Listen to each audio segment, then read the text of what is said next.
Кто-то из великих сказал, основанием любой культуры служит вершина. Одна из них – человек, чьи выступления с замиранием сердца ждали зрители со всего мира. Человек, которого называли романтиком арены. Человек, чье упорство и трудолюбие послужат примером нам с вами. И сегодня мы находимся на улице, названной в его честь. А ты знаешь, кто такой Алибек Кантемиров?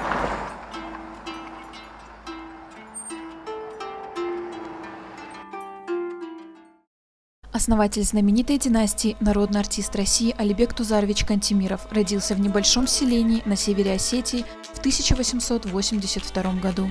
Семья Кантемировых жила небогато, и большую часть времени маленький Алибек помогал по хозяйству, а повзрослев, устроился на кирпичный завод барона Штейнгеля.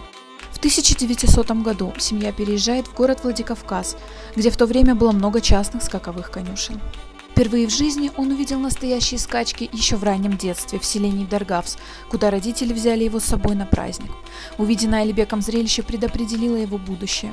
Несущиеся галопом кони, управляемые юными наездниками, слились в единый вихрь и глубоко тронули сердце маленького Алибека.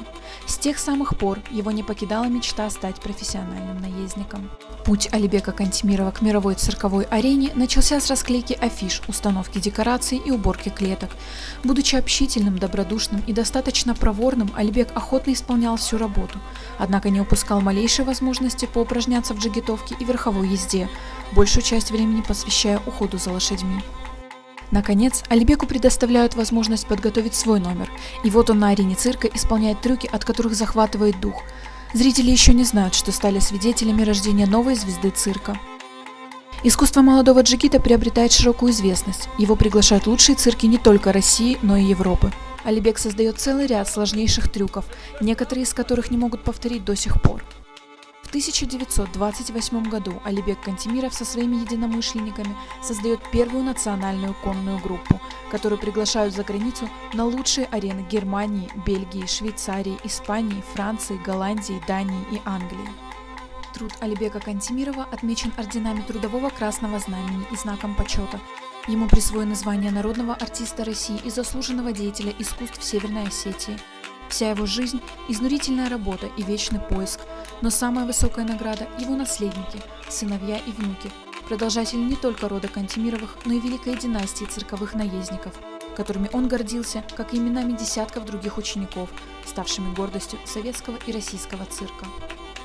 Умер Алибек Кантемиров 5 июля 1975 года, на 93-м году жизни. Вот как описывается в книге «Джигит Осетии» его дебютное выступление. Легкое движение шенкелем, и светло-серый скакун выносит всадника на арену цирка. В зубах Алибека поблескивает лезвие кривой шашки гурты. Вот всадник спрыгнул, оттолкнувшись от земли, перевернулся в воздухе и снова очутился на шее скакуна. Темп лезгинки нарастает. Вдруг молодой джигит бросается под самые ноги лошади. Публика ахнула, но наездник повис на одном стремени. Секунда, он опять в седле.